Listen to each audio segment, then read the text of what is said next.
ഹരേ കൃഷ്ണ കൃഷ്ണ കൃഷ്ണ ഹരേ ഹരേ ഹരേ രാമ രാമ രാമ ഹരേ ഹരേ. ഹരേ കൃഷ്ണ കൃഷ്ണ കൃഷ്ണ ഹരേ ഹരേ ഹരേ രാമ രാമ രാമ ഹരേ ഹരേ. ഹരേ കൃഷ്ണ കൃഷ്ണ കൃഷ്ണ ഹരേ ഹരേ ഹരേ രാമ രാമ രാമ ഹരേ ഹരേ. ഹരേ കൃഷ്ണ കൃഷ്ണ കൃഷ്ണ ഹരേ ഹരേ ഹരേ രാമ രാമ രാമ ഹരേ ഹരേ. ഹരേ കൃഷ്ണ കൃഷ്ണ കൃഷ്ണ ഹരേ ഹരേ ഹരേ രാമ രാമ രാമ ഹരേ ഹരേ. ഹരേ കൃഷ്ണ കൃഷ്ണ കൃഷ്ണ ഹരേ ഹരേ ഹരേ രാമ രാമ രാമ ഹരേ ഹരേ. ഹരേ കൃഷ്ണ കൃഷ്ണ കൃഷ്ണ ഹരേ ഹരേ ഹരേ രാമ രാമ രാമ ഹരേ ഹരേ. ഹരേ കൃഷ്ണ കൃഷ്ണ കൃഷ്ണ ഹരേ ഹരേ ഹരേ രാമ രാമ രാമ ഹരേ ഹരേ. ഹരേ കൃഷ്ണ കൃഷ്ണ കൃഷ്ണ ഹരേ ഹരേ ഹരേ രാമ രാമ രാമ ഹരേ ഹരേ. ഹരേ കൃഷ്ണ കൃഷ്ണ കൃഷ്ണ ഹരേ ഹരേ ഹരേ രാമ രാമ രാമ ഹരേ ഹരേ. ഹരേ കൃഷ്ണ കൃഷ്ണ കൃഷ്ണ ഹരേ ഹരേ ഹരേ രാമ രാമ രാമ ഹരേ ഹരേ. ഹരേ കൃഷ്ണ കൃഷ്ണ കൃഷ്ണ ഹരേ ഹരേ ഹരേ രാമ രാമ രാമ ഹരേ ഹരേ. ഹരേ കൃഷ്ണ കൃഷ്ണ കൃഷ്ണ ഹരേ ഹരേ ഹരേ രാമ രാമ രാമ ഹരേ ഹരേ. ഹരേ കൃഷ്ണ കൃഷ്ണ കൃഷ്ണ ഹരേ ഹരേ ഹരേ രാമ രാമ രാമ ഹരേ ഹരേ. ഹരേ കൃഷ്ണ കൃഷ്ണ കൃഷ്ണ ഹരേ ഹരേ ഹരേ രാമ രാമ രാമ ഹരേ ഹരേ കൃഷ്ണ. ഹരേ. ഹരേ കൃഷ്ണ ഹരേ കൃഷ്ണ. ഹരേ കൃഷ്ണ. ഹരേ Krishna.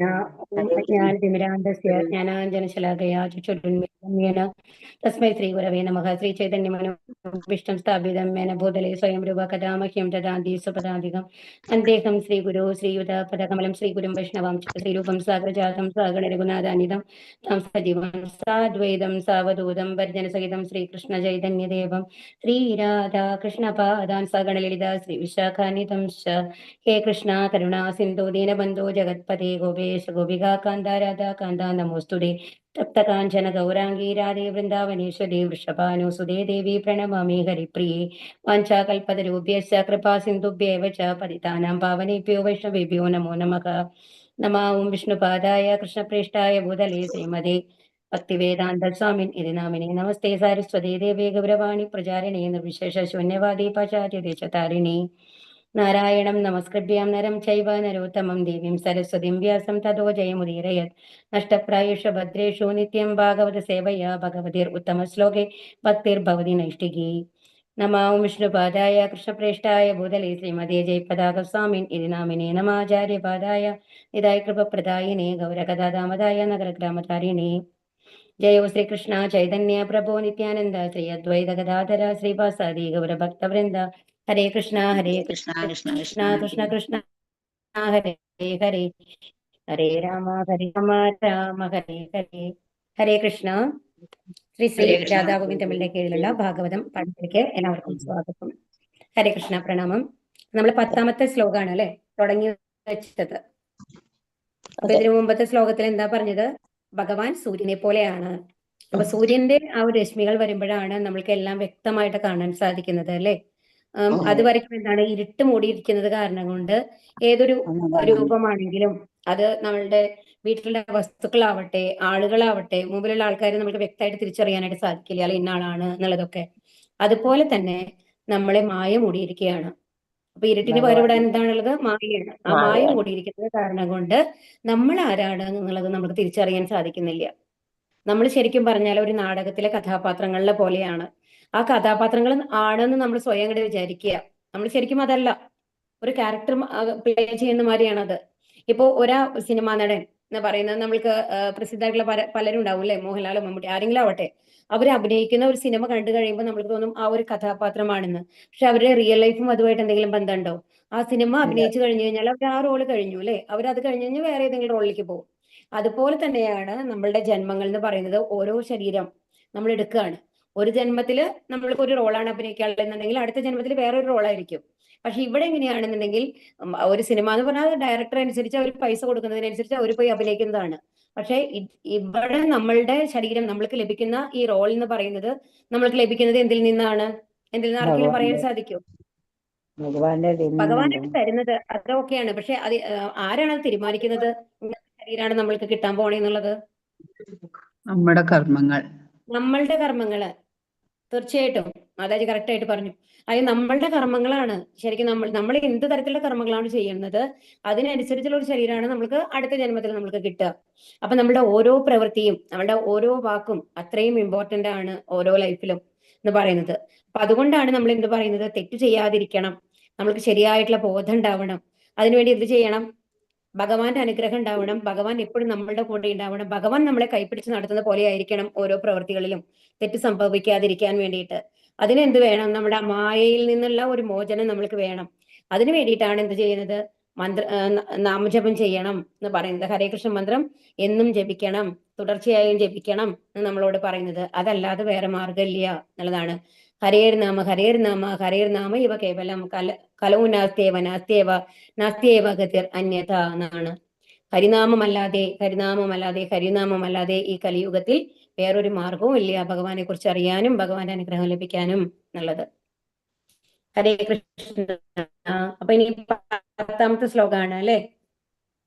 Just ഒന്ന് വായിച്ചു പോകും. ഇന്നലെ നമ്മള് പറഞ്ഞതാണ്, ശ്ലോകം നമ്മൾ വായിച്ചു കഴിഞ്ഞതാണ് അല്ലേ? ഇനി വിവർത്തന പറയാനുള്ളത്. കഥം വയം നാദ ചിരോഷിതേ ത്വയി പ്രസന്ന ദൃഷ്ട്യാഖില താപശോഷണം ജീവേമതേ സുന്ദരഹാസശോഭിതം അപശ്യമാനാവദനം മനോഹരം ഇതി ചോദീരിത വാച പ്രജാനാം ഭക്തവത്സലഃ ശൃണ്വാനൂനുഗ്രഹം ദൃഷ്ട്യാ വിതന്വൻ പ്രാവിശത്പുരം. ഇതാണ് നമ്മുടെ ശ്ലോകം വായിച്ചത് അല്ലെ? ഇതിൽ വിവർത്തനത്തിൽ എന്താ പറഞ്ഞത്? ഭഗവാനെ, അങ്ങ് നാഥ, അങ്ങ് എപ്പോഴും പരദേശത്ത് വസിക്കുകയാണെന്നുണ്ടെങ്കിൽ അങ്ങയുടെ ആ മനോഹരമായിട്ടുള്ള ആ മുഖം, ആ വദനം ഞങ്ങൾക്ക് എങ്ങനെയാണ് കാണാൻ സാധിക്കുക? ആ മുഖത്തിന്റെ പ്രത്യേകത എന്താണ്? ആ വദനം കണ്ടു കഴിഞ്ഞാൽ തന്നെ നമ്മുടെ ക്ലേശങ്ങളെല്ലാം അകലും എന്നുള്ളതാണ്. നമ്മൾക്ക് ക്ലേശങ്ങളെ ഉണ്ടാവില്ല, പരമാനന്ദമായിരിക്കും. അപ്പൊ ആ ആകർഷകമായിട്ടുള്ള വദനം ഞങ്ങൾക്ക് ദർശിക്കാനായിട്ട് കഴിയില്ല. അങ്ങയുടെ സാന്നിധ്യമില്ലാതെ ഞങ്ങൾക്ക് എങ്ങനെ നിലനിൽക്കാനാവും എന്ന് ചോദിക്കുകയാണ് ആര്? ദ്വാരകാവാസികള്. അപ്പൊ ദ്വാരകാവാസികളെ നോക്കി മന്ദഹസിച്ചുകൊണ്ട് അവർക്ക് നേരെ കടാക്ഷം ചൊരിഞ്ഞുകൊണ്ട് ഭഗവാൻ ദ്വാരകയിലേക്ക് പ്രവേശിച്ചു. ഭാവാർത്ഥം. ശ്രീല പ്രഭുപാദ് കി ജയ്. ഓം നമോ ഭഗവതേ വാസുദേവായ, ഓം നമോ ഭഗവതേ വാസുദേവായ, ഓം നമോ ഭഗവതേ വാസുദേവായ. ശ്രീകൃഷ്ണ ഭഗവാന്റെ ആകർഷണം വളരെ ശക്തിമത്തായതാണ്.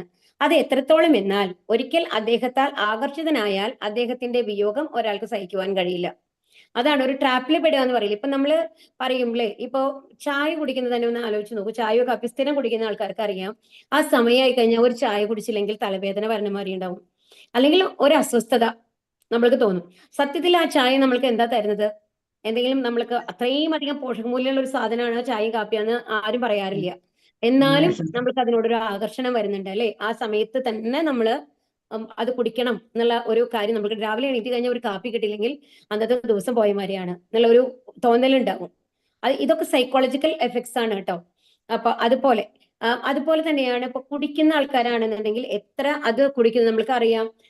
ഇപ്പൊ നമ്മളെ കേരളത്തിൽ എസ്പെഷ്യലി എല്ലാവരും വിദ്യാഭ്യാസമുള്ള ആൾക്കാരാണ് അല്ലെ? അപ്പൊ ഈ കഴിക്കുന്ന സാധനങ്ങളൊന്നും ദേഹത്തിന് അത്ര നല്ലതല്ല എന്നുള്ളത് നമ്മൾക്ക് അറിയാവുന്ന കാര്യങ്ങളാണ്. എന്നാലും അത് അവോയ്ഡ് ചെയ്യാനായിട്ട് സാധിക്കുന്നുണ്ടോ? ഇല്ല.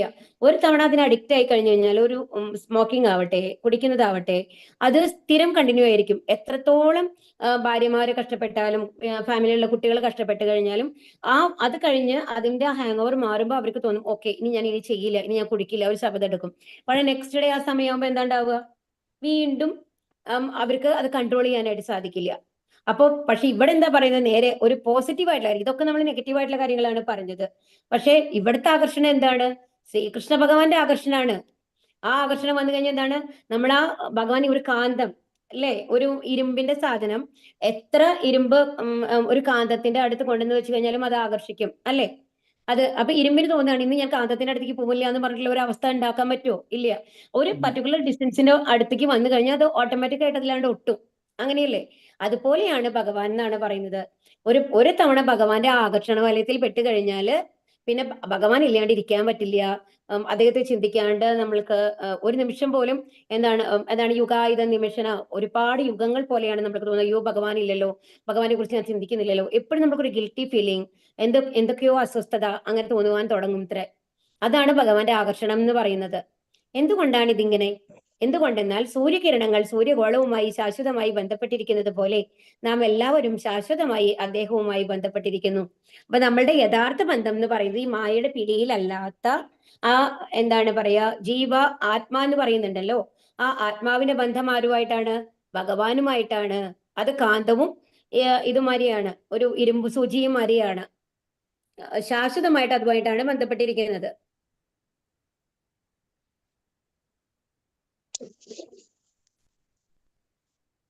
സൂര്യകിരണങ്ങൾ സൗരതേജ പ്രസരണ താൻമാത്രിക ഘടകങ്ങളാകുന്നു. അവിധത്തിൽ സൂര്യകിരണങ്ങളെയും സൂര്യനെയും വേർപ്പെടുത്തുവാൻ സാധ്യമല്ല. മേഘത്താൽ വേർതിരിക്കപ്പെടുന്നത് താൽക്കാലികവും കൃത്രിമവുമാകുന്നു. മേഘം നീങ്ങി തെളിഞ്ഞയുടൻ സൂര്യന്റെ സാന്നിധ്യത്തിൽ സൂര്യരശ്മികൾ വീണ്ടും അവയുടെ സ്വാഭാവിക കാന്തി പ്രദർശിപ്പിക്കുന്നു. അപ്പൊ ഇവിടെ എന്താ പറയുന്നത്? ഇപ്പൊ സൂര്യനും സൂര്യന്റെ കിരണങ്ങളെയും നമുക്ക് വേർതിരിച്ച് അറിയാനായിട്ട് സാധിക്കുമോ? ഇല്ല.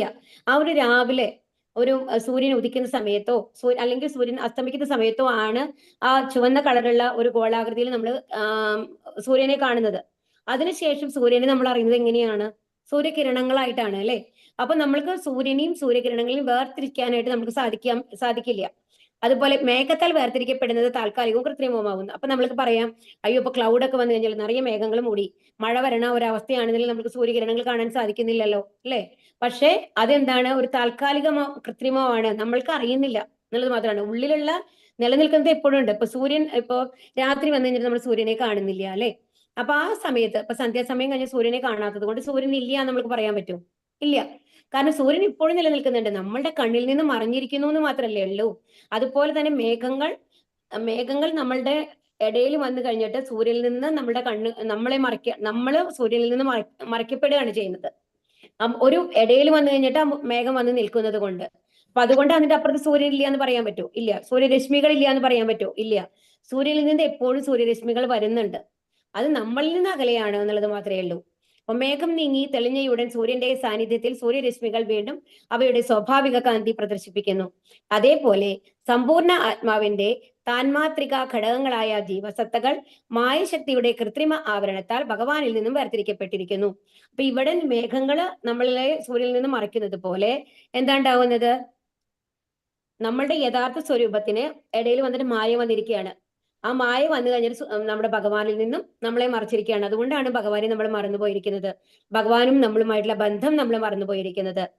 അതേപോലെ സമ്പൂർണ്ണ ആത്മാവിന്റെ താൻമാത്രിക ഘടകങ്ങളായ ജീവസത്തകൾ എന്താണ്? മായശക്തിയുടെ കൃത്രിമ ആവരണങ്ങൾ കൊണ്ട് ഭഗവാനിൽ നിന്ന് വേർതിരിക്കപ്പെട്ടിരിക്കുന്നു. അപ്പൊ നമ്മൾ എന്താ വിചാരിക്കുന്നത്? ഭഗവാൻ ഇല്ല. അങ്ങനെയാണ് ശരിക്കും ഭഗവാൻ എപ്പോഴും ഉണ്ട് അല്ലെ? നമ്മുടെ പരമാത്മാവായിട്ട് നമ്മുടെ ഉള്ളിൽ എപ്പോഴും ഉണ്ട്. പക്ഷെ ആ മായ വന്ന് മൂടിയിരിക്കുന്ന കാരണം നമ്മൾക്ക് ഭഗവാനെ കാണാൻ സാധിക്കുന്നില്ല, അറിയാൻ സാധിക്കുന്നില്ല, ഭഗവാന്റെ വാക്കുകൾ കേൾക്കാൻ സാധിക്കുന്നില്ല. മായയുടെ ഈ തിരശീല അകറ്റപ്പെടണം. അപ്പൊ എന്ത് വേണം? ഈ മായയെ നമ്മൾ മാറ്റണം. അപ്രകാരം ചെയ്യപ്പെടുമ്പോൾ ജീവസത്തയ്ക്ക് ഭഗവാനെ മുഖാമുഖം ദർശിക്കുവാൻ കഴിയുന്നു എന്ന് മാത്രമല്ല, അവന്റെ എല്ലാ ക്ലേശങ്ങളും തൽക്ഷണം ദൂരീകരിക്കപ്പെടുകയും ചെയ്യുന്നു. അപ്പൊ നമ്മുടെ മായ ഫുൾ മാറിക്കഴിഞ്ഞാൽ നമ്മൾ കണ്ണടയ്ക്കുമ്പോൾ ആരെയാണ് കാണുക? ആ പരമാത്മാവിനെ നമ്മൾക്ക് കാണാനായിട്ട് സാധിക്കും, ഈ ഇരുട്ട് കാണുന്നതിന് പകരം. നാം ഓരോരുത്തരും ജീവിത ദുരിതങ്ങളെ ഇല്ലാതാക്കാൻ ആഗ്രഹിക്കുന്നു. എന്നാൽ അത് എപ്രകാരമാണ് നിർവഹിക്കേണ്ടത് എന്ന് നമുക്കറിയില്ല. ഇവിടെ പരിഹാരമാർഗം നിർദ്ദേശിച്ചിരിക്കുന്നു. ഇതിനെ സംശീകരിക്കണമോ വേണ്ടയോ എന്ന തീരുമാനം നമ്മിൽ നിക്ഷിപ്തമായിരിക്കുന്നു. അപ്പൊ നമ്മൾക്ക് പറഞ്ഞു തന്നിട്ടുണ്ട് എങ്ങനെയാണ് ഈ മായ നീക്കേണ്ടത് എന്നുള്ളത് നമ്മൾക്ക് പറഞ്ഞു തന്നു. എങ്ങനെ? ശുദ്ധമായ ഭക്തിയുടെ സേവനങ്ങളിൽ കൂടെ, ഹരേകൃഷ്ണ നാമജപങ്ങളിലൂടെ, ഒരു പ്രസാദം ഭഗവാനെ സമർപ്പിക്കുന്നതിലൂടെ, ഭഗവാന്റെ ശരണാഗതി പ്രാപിക്കുന്നതിലൂടെയാണ് നമ്മൾക്ക് ഇതിൽ നിന്ന് മോചനം ലഭിക്കുന്നത് എന്നുള്ളത്. നമ്മൾക്ക് പിന്നെ ദുഃഖങ്ങളൊന്നും ഇല്ല എന്ന് നമ്മൾക്ക് പഠിപ്പിച്ചു തന്നു കഴിഞ്ഞു. അതായത് ഇനി എന്താണ് ജന്മ, മൃത്യു, ജരാവ്യാധി, ഈ അസുഖങ്ങള്, അങ്ങനത്തെ എന്താണ് കഷ്ടങ്ങള്, നമ്മുടെ ഈ ഓൾഡ് ഏജ്, അതായത് വാർദ്ധക്യം, ഇതെല്ലാം നമ്മളിൽ നിന്ന് വിട്ടുപോകുമെന്ന് നമ്മൾക്ക് ഉറപ്പ് തന്നിട്ടുണ്ട് ഭഗവാൻ. ഭഗവത്ഗീതയിൽ നമ്മൾ കണ്ടു. ഇപ്പൊ ഭാഗവതത്തിൽ നമ്മളെ പഠിപ്പിക്കുന്നത് എന്താണ്? ഇങ്ങനെ നിങ്ങൾ ചെയ്താൽ മതി, നിങ്ങൾ എന്റെ അടുത്തേക്ക് വന്നു കഴിഞ്ഞാൽ പിന്നെ ഇതൊന്നും ഇല്ല നിങ്ങൾക്ക് എന്ന് നമ്മൾക്ക് പറഞ്ഞു തന്നു കഴിഞ്ഞു. പിന്നെ ഈ മാർഗം പറഞ്ഞു തന്നു കഴിഞ്ഞിട്ട് അത് ചെയ്യണോ വേണ്ടേ എന്നുള്ളത് നമ്മളുടെ കയ്യിലാണുള്ളത് അല്ലെ? അതാണ് പറയുന്നത്. അതിനെ സ്വാംശീകരിക്കണമോ വേണ്ടയോ? ഇപ്പൊ ഭഗവത്ഗീതയുടെ അവസാനത്തിലാണെന്നുണ്ടെങ്കിലും ഭഗവാൻ അർജുനനോട് എന്താ പറയുന്നത്? ഇപ്പൊ യുദ്ധം ചെയ്യണം എന്നാണ് ഞാൻ പറയുന്നത് അർജുന, ഇനി അത് നിന്റെ ഇഷ്ടമാണ്, അപ്പൊ ഇനി ചെയ്യണോ? അപ്പൊ ഭഗവാന്റെ ഇച്ഛ എന്താണെന്നുള്ളത് ഭഗവാൻ അർജുനനോട് പറഞ്ഞു. എന്നിട്ട് പറഞ്ഞു, നീ ഇപ്പൊ ഇത്രയും എല്ലാ കാര്യങ്ങളും ഞാൻ പറഞ്ഞു തന്നു കഴിഞ്ഞു. എന്താണ്? നീ ആത്മാവാണ്, ശരീരമല്ല. അതുകൊണ്ട് ഈ ദുഃഖങ്ങളൊന്നും നിനക്ക് ആവശ്യമില്ല. അതായത് കുരുജനങ്ങളെ കൊല്ലുന്നു, അതിന് ഒന്നുമില്ല, നീ എന്റെ ഒരു ഉപകരണം മാത്രമാണ്. നിമിത്ത മാത്ര ഭവ സവ്യസാചിൻ എന്നാണ് പറയുന്നത്. നീ എന്റെ ഒരു ഇൻസ്ട്രുമെന്റ് മാത്രമാണ് എന്നുള്ളതൊക്കെ ഭഗവാൻ പറഞ്ഞു കൊടുത്തിട്ട് അവസാനം അർജുനനോട് എന്താ പറയുന്നത്?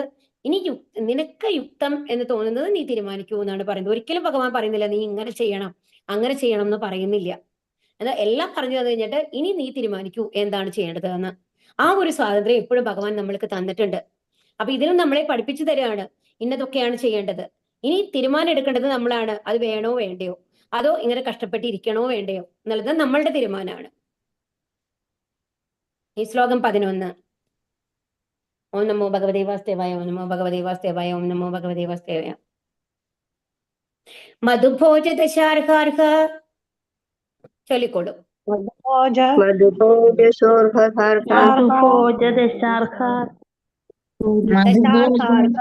എന്നാണ് കേട്ടോ.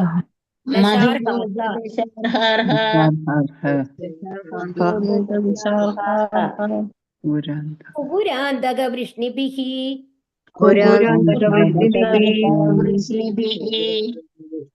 ആത്മതുല്യ ബലേർഗുപ്താം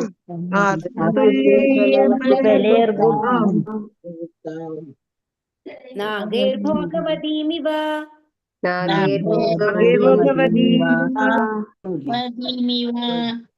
ഹരേ കൃഷ്ണ. മധു മധു മധു എന്ന് പറഞ്ഞ ഇവിടെ തേനാണ് കേട്ടോ. ഭോജ ഭോജൻ, ദശാർഹ ദശാർഹൻ, അർഹ അർഹൻ, കുക്കുര കുക്കുരൻ, അന്ധക അന്ധകൻ, വൃഷ്ണിഭിഃ വൃഷ്ണി വംശജരാൽ, ആത്മതുല്യ അദ്ദേഹത്തിന്റെ അത്രത്തോളം തന്നെ, ബലൈഹി ശക്തിയാൽ, ഗുപ്താം സംരക്ഷിച്ചു, നാഗൈഹി നാഗങ്ങളാൽ, ഭോഗവതി നാഗലോക രാജധാനി, ഇവ പോലെ വിവർത്തനം. ശിലാപ്രപാദ് കി ജയ്. നാഗലോക രാജധാനിയായ ഭോഗവതി നാഗന്മാരാൽ സംരക്ഷിക്കപ്പെടുന്നത് പോലെ കൃഷ്ണ ഭഗവാനോളം ശക്തരായ വൃഷ്ണി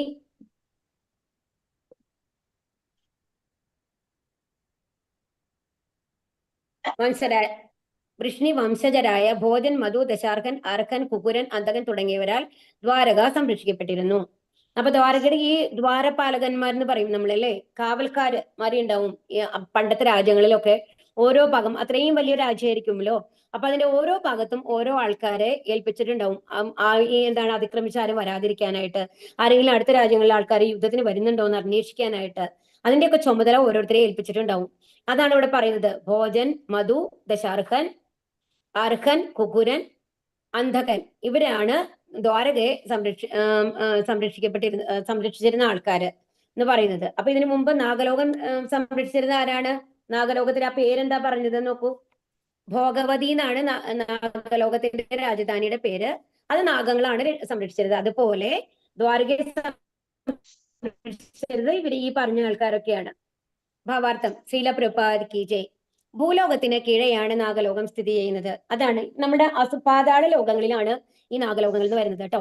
അപ്പൊ അത് പറഞ്ഞ പോലെ നമ്മുടെ അവിടെ സൂര്യന്റെയും ചന്ദ്രന്റെയും വെളിച്ചമൊന്നും കിട്ടില്ല. അവിടെ എങ്ങനെയാണ് വെളിച്ചം കിട്ടുന്നത്? ആർക്കെങ്കിലും അറിയോ? നാഗങ്ങളുടെ പ്രഭയിൽ. ഇവരിപ്പോ ആ കണത്തില് രത്നങ്ങൾ ഉണ്ടാവും. ആ രത്നത്തിന്റെ പ്രഭയിലാണ് അത്രേ അവിടുത്തെ വെളിച്ചം എന്ന് പറയുന്നത്. അപ്പൊ സൂര്യരശ്മികൾക്ക് അവിടെ കടന്നു ചെല്ലാൻ പ്രതിബന്ധമുണ്ടെന്ന് മനസ്സിലാക്കപ്പെടുന്നു. എങ്കിലും നാഗങ്ങളുടെ ശിരസിൽ പതിച്ചിരിക്കുന്ന രത്നങ്ങളുടെ പ്രഭയാൽ ആ ലോകത്തെ അന്ധകാരം ദൂരീകരിക്കപ്പെടുന്നു. മാത്രവുമല്ല, നാഗങ്ങളുടെ ആസ്വാദനത്തിനായി അവിടെ മനോഹരമായ ഉദ്യാനങ്ങൾ, അരുവികൾ മുതലായവയൊക്കെ ഉണ്ടെന്നും പറയപ്പെടുന്നു. ആ ലോകനിവാസികളാൽ അവിടം നല്ലവണ്ണം സംരക്ഷിക്കപ്പെട്ടിരിക്കുന്നു എന്നും ഇവിടെ നിന്നും മനസ്സിലാക്കാം. അതുപോലെ ദ്വാരകാ നഗരവും ഈ ഭുവനത്തിൽ ഭഗവാൻ പ്രദർശിപ്പിച്ച അത്രത്തോളം തന്നെ ശക്തിയുള്ള വൃഷ്ണി വംശജരാൽ നല്ലവണ്ണം സംരക്ഷിക്കപ്പെട്ടിരിക്കുന്നു. ഈ വൃഷ്ണി വംശജനായ കാരണം കൊണ്ട് ഭഗവാൻ ഒരു പേരുണ്ട്. ആർക്കെങ്കിലും ഓർമ്മയുണ്ടോ? വാർഷ്ണേയ. ഭഗവത്ഗീതയിൽ വരും ഒരു ശ്ലോകത്തില് വാർഷ്ണേയ എന്ന് വരും. വൃഷ്ണി വംശജനായ ഭഗവാന് ആയതുകൊണ്ടാണ് വാർഷ്ണേയ എന്ന് പറയുന്നത് കേട്ടോ. അപ്പൊ ഈ വൃഷ്ണി വംശജരാണ് ഈ ദ്വാരകയെ സംരക്ഷിച്ചിരുന്നത്. അവർ പേരൊക്കെ കണ്ടില്ലേ? ഭോജൻ, മധു, ദശാർഹൻ, അർഹൻ, കുകുരൻ, അന്തകൻ എന്നിവരാണ്. ഈ ശ്ലോകം 12. സർവർത്തു സർവവിഭവ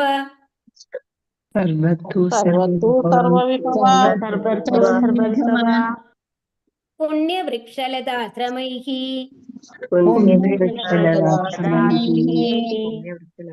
ഉദ്യാനോപവനാരാമ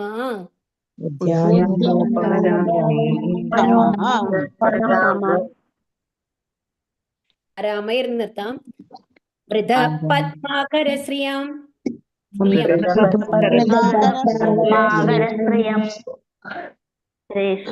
ഹരേ കൃഷ്ണ. സർവ എല്ലാ ഋതുക്കൾ, സർവ വിഭവങ്ങൾ, പുണ്യമായ വൃക്ഷാവൃക്ഷങ്ങൾ, ലതാലതകൾ, ആശ്രമൈഹി പർണശാലകൾ സഹിതം, ഉദ്യാന ഫലോദ്യാനങ്ങൾ, ഉപവന പൂന്തോട്ടങ്ങൾ, ആരാമൈഹി ആനന്ദദായകമായ ഉദ്യാനങ്ങളും മനോഹരങ്ങളായ ക്രീഡാവനങ്ങളും, വൃതാ ചുറ്റപ്പെട്ട്, പത്മ ആകര താമരക്കുളങ്ങൾ, ശ്രീയം മനോഹാരിതയെ വർദ്ധിപ്പിക്കുന്നു. ഇനി ദ്വാരക എങ്ങനെയാണുള്ളതെന്നാണ് കേട്ടോ ഇനി കുറച്ച് ശ്ലോകങ്ങളിൽ നമ്മൾ കാണാൻ പോകുന്നത്. വിവർത്തനം. ചില പ്രപാദിക്ക് ജയ്. എല്ലാ ഋതുക്കളിലെയും വിഭവങ്ങളാൽ സമ്പൂർണമായിരുന്നു ദ്വാരകാപുരി. ഭഗവാന്റെ ജന്മം വന്നു കഴിയുമ്പോൾ തന്നെ അവിടെ എല്ലാം ഐശ്വര്യപൂർണമായിരിക്കും അല്ലെ. അവിടെ ഒന്നിനും, അതായത് തെറ്റായ ഒന്നിനും അവിടെ സ്ഥാനമില്ല.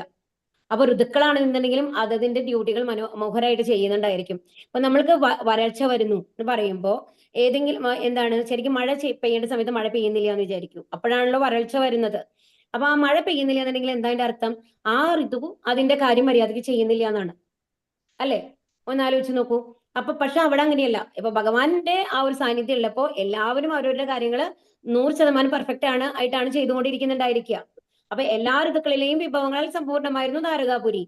പർണശാലകൾ, പഴത്തോട്ടങ്ങൾ, പൂന്തോട്ടങ്ങൾ, ക്രീഡാവനങ്ങൾ, താമരപ്പൂക്കൾ നിറഞ്ഞ കുളങ്ങൾ എന്നിവ എല്ലായിടത്തും ഉണ്ടായിരുന്നു.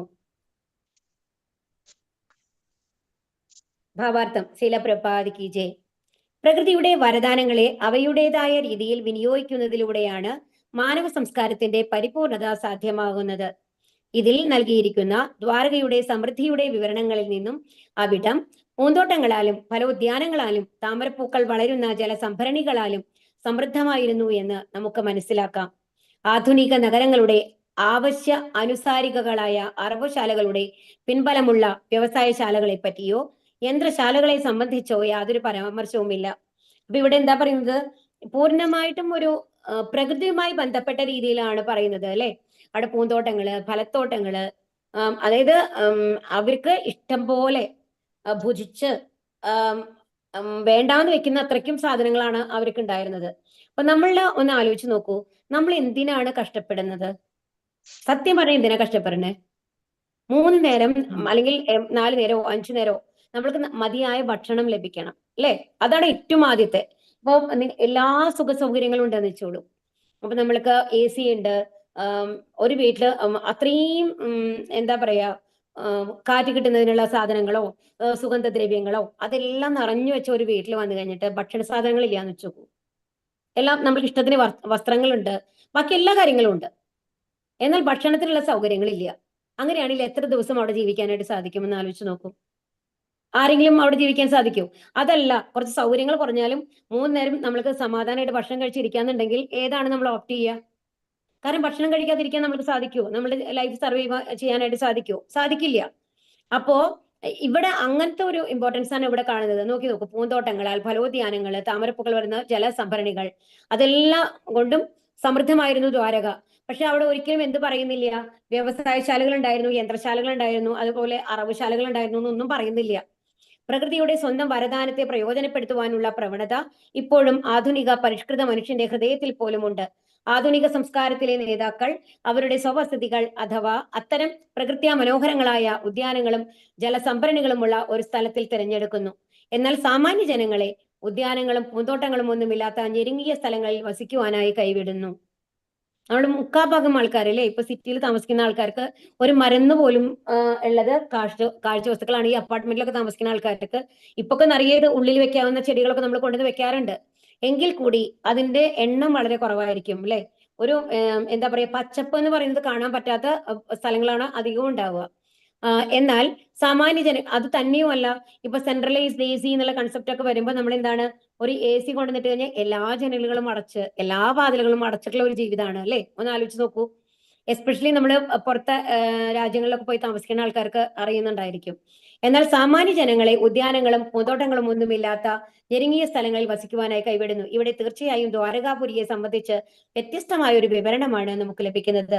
സമ്പൂർണ്ണ ധാമവും അഥവാ വാസസ്ഥലങ്ങളും അത്തരം ഉദ്യാനങ്ങളാലും താമരപ്പൂക്കൾ വളരുന്ന ജലസംഭരണികളുള്ള പൂങ്കാവുകളാലും ചുറ്റപ്പെട്ടിരുന്നു എന്ന് മനസ്സിലാക്കാം. മലിനമായ കുടിലുകളെയും ചേരികളെയും വാസസ്ഥലങ്ങളായി പ്രോത്സാഹിപ്പിക്കുന്ന വ്യവസായ സംരംഭങ്ങളില്ലാതെ ജനങ്ങൾ എല്ലാവരും പ്രകൃതിയുടെ സമ്മാനങ്ങളായ പഴങ്ങളെയും പൂക്കളെയും ആശ്രയിച്ചിരുന്നു എന്ന് മനസ്സിലാകുന്നു. അപ്പൊ അവിടെ എന്താണ്, ജീവിതം എങ്ങനെയായിരുന്നു? പ്രകൃതിയുമായി ബന്ധപ്പെട്ടിട്ടാണ് ആ പഴങ്ങളും പൂക്കളും അതുപോലെ ധാന്യങ്ങളും ഭക്ഷിച്ചിട്ടാണ് അവിടുത്തെ ആൾക്കാർ ജീവിച്ചിരുന്നത്. അതിനേക്കാൾ കൂടുതൽ വ്യവസായ ശാലകളൊക്കെ ഉണ്ടാക്കി അതിൽ നിന്നുള്ള പണം കൊണ്ട് ഏതോ ആൾക്കാര് എന്താണ് കൃഷി ചെയ്തുണ്ടാക്കുന്ന സാധനങ്ങൾ വാങ്ങിച്ച് വളരെ കൃത്രിമമായ ഒരു ലൈഫ് ആയിരുന്നില്ല അന്നത്തെ. എല്ലാവരും എന്താണ് ചെയ്തിരുന്നത്? എല്ലാവരും കൃഷി ചെയ്തിരുന്നു, എല്ലാവരും അതിൽ നിന്നുള്ള ഉൽപ്പന്നങ്ങൾ ഭക്ഷിച്ചിരുന്നു. അപ്പോ വളരെ എന്താ പറയാ, ഹെൽത്തി ആയിട്ടുള്ള ഒരു ലൈഫായിട്ടാണ് ദ്വാരകയിൽ നമ്മൾക്ക് കാണാൻ സാധിക്കുക. സാംസ്കാരിക പുരോഗതി കണക്കാക്കുന്നത് മനുഷ്യന്റെ സൂക്ഷ്മമായ സഹജവാസനകളെ ക്ഷയിപ്പിക്കുന്ന തരത്തിലുള്ള യന്ത്രശാലകളുടെയും വ്യവസായശാലകളുടെയും വളർച്ചയെ അടിസ്ഥാനമാക്കിയല്ല, മറിച്ച് മനുഷ്യരുടെ ശക്തമായ ആത്മീയ സഹജവാസനകളെ അഭിവൃദ്ധിപ്പെടുത്തുകയും അവർക്ക് ഭഗവത്ധാമത്തിലേക്ക് മടങ്ങിച്ചെല്ലാനുള്ള അവസരം നൽകുകയും ചെയ്യുന്നതിന്റെ അടിസ്ഥാനത്തിലാണ്. അപ്പൊ എന്താ ഇവിടെ പറയുന്നത് എന്നുണ്ടെങ്കിൽ, വ്യവസായശാലകളുടെ വളർച്ചയും ഒക്കെ കൂടിക്കഴിഞ്ഞു കഴിഞ്ഞാലും അത് ഒരു യാന്ത്രിക സംസ്കാരമാണ്. അവിടെ ഇപ്പൊ എല്ലാവരും അതിനുവേണ്ടി ബുദ്ധിമുട്ടാണ് അല്ലെ. രാവിലെ തൊട്ട് വൈകുന്നേരം വരെ നമ്മളൊരു ഫാക്ടറിയിൽ ജോലി ചെയ്യുന്ന ആൾക്കാരെ കാര്യം ആലോചിച്ച് നോക്കൂ. രാവിലെ തൊട്ട് വൈകുന്നേരം വരെ അവർ പണിയെടുക്കുന്നു, അത് കഴിഞ്ഞ് എന്തോ വാങ്ങി നമ്മൾ ഭക്ഷിക്കുന്നു, അത് കഴിഞ്ഞ് കടന്നുറങ്ങുന്നു.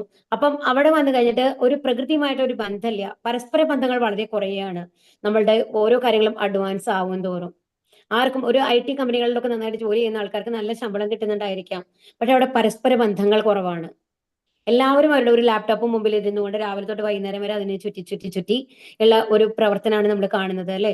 അപ്പൊ മറ്റുള്ളവർ എന്താണ് ആലോചിക്കുന്നത്, മറ്റുള്ളവർ എന്താണ് ചെയ്യുന്നത്, പക്ഷെ അവരുടെ പാരന്റ്സിനെ പോലും, വയസ്സായ പാരന്റ്സ് വീട്ടിലുണ്ടെങ്കിൽ അവരോടൊന്ന് സംസാരിക്കാൻ പോലും സമയമില്ലാത്ത മക്കളെ നമ്മൾക്ക് കാണാനായിട്ട് സാധിക്കും. അപ്പൊ അങ്ങനത്തെ അപ്പോ അതുകൊണ്ടാണ് ഇവിടെ പറയുന്നത് വ്യവസായശാലകളുടെയും യന്ത്രശാലകളുടെയും വികസനത്തെ ഉഗ്രകർമ്മം അഥവാ കഠിനമായ പ്രവർത്തനങ്ങൾ എന്ന് വിശേഷിപ്പിക്കുന്നു. അത്തരം പ്രവൃത്തികൾ മനുഷ്യന്റെ മൃദുല വികാരങ്ങളെ നശിപ്പിക്കുന്നു. അതാണ്, മറ്റുള്ളവരെ കുറിച്ച് ബോധറിയാൻ സമയമില്ല, ഞാൻ വേലയ്ക്ക് പോകണം എന്നുള്ള ഒരു ലെവലിലേക്ക് നമ്മൾ മാറുകയാണ് ചെയ്യുന്നത്.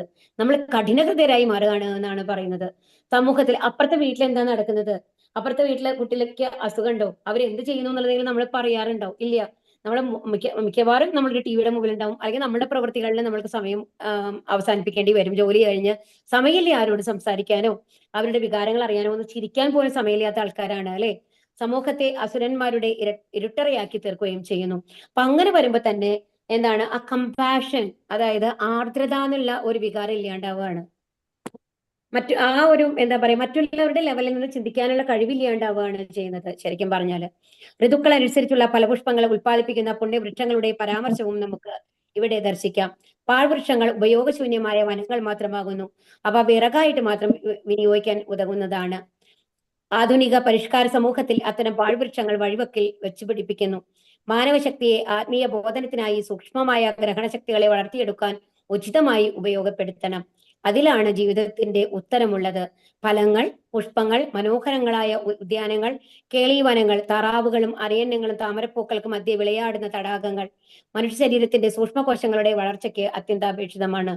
അപ്പൊ നമ്മൾ എപ്പോഴും ചെയ്യാറുണ്ട്. ഇപ്പൊ വളരെ കുറെ നല്ല ലെവലുള്ള ആൾക്കാരാണെന്നുണ്ടെങ്കിൽ, ഇങ്ങനെ നല്ല ജോലിയൊക്കെ ചെയ്ത് കഴിഞ്ഞാൽ അവരെന്ത് ചെയ്യുന്നുണ്ടെങ്കിൽ കുറച്ച് ദിവസം ഒരു ടൂർ പോകും അല്ലെ. അത് എങ്ങനത്തെ സ്ഥലത്തേക്ക് എപ്പോഴും പോകുന്നത്? പ്രകൃതിയിലേക്കാണ് പോകുന്നത്.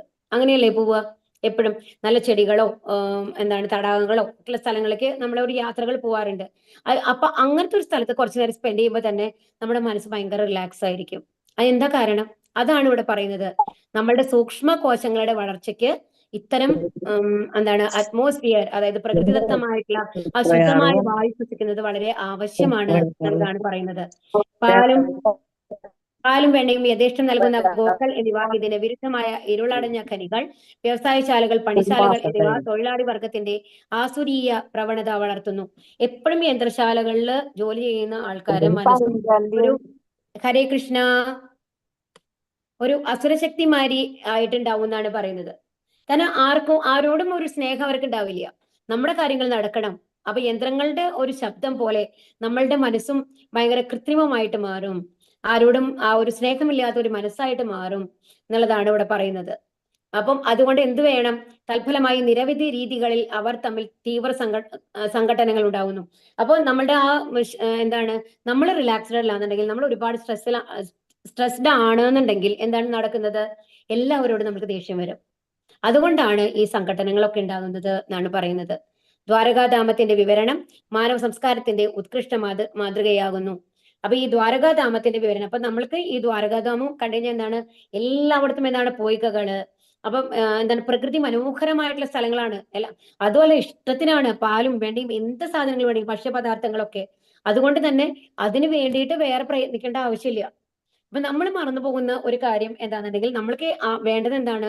നമ്മൾക്ക് നല്ല ഭക്ഷണം വേണം, നല്ല ഇത് വേണം. അപ്പൊ ഈ വ്യവസായശാലകളൊക്കെ ഉണ്ടാക്കുന്നതിന് പകരം നമ്മൾ നല്ല കൃഷി സ്ഥലങ്ങൾ ഉണ്ടാക്കി കഴിഞ്ഞിട്ട് നമ്മൾക്ക് ഇഷ്ടത്തിന് ഫ്രൂട്ട്സ്, ഇഷ്ടത്തിന് ഭക്ഷണം എല്ലാവർക്കും ഉണ്ടെന്നുണ്ടെങ്കിൽ, എല്ലാവരും സംതൃപ്തനാണെന്നുണ്ടെങ്കിൽ ഈ സംഘട്ടനങ്ങൾ ഉണ്ടായിട്ടുണ്ടാവില്ല.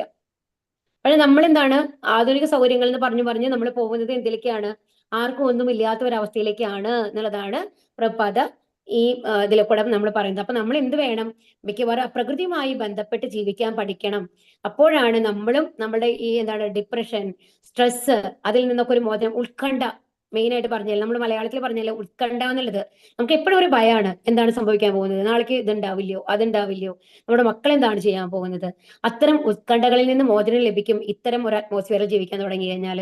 ഇപ്പൊ എപ്പോഴും പറയുമ്പോഴേ, നമ്മൾ ഗ്രാമത്തിൽ പോയി ജീവിച്ചു കഴിഞ്ഞാൽ തന്നെ നമുക്ക് മനസ്സ് സമാധാനമായിരിക്കും എന്നുള്ളത്. അപ്പൊ ആ ഒരു ലെവലിലേക്ക് നമ്മൾ മാറണം എന്നുള്ളതാണ് ഇവിടെ പറയുന്നത്. ഹരേ കൃഷ്ണ. ഇനി നമുക്ക് നാളെ നോക്കാം കേട്ടോ അടുത്ത ശ്ലോകം.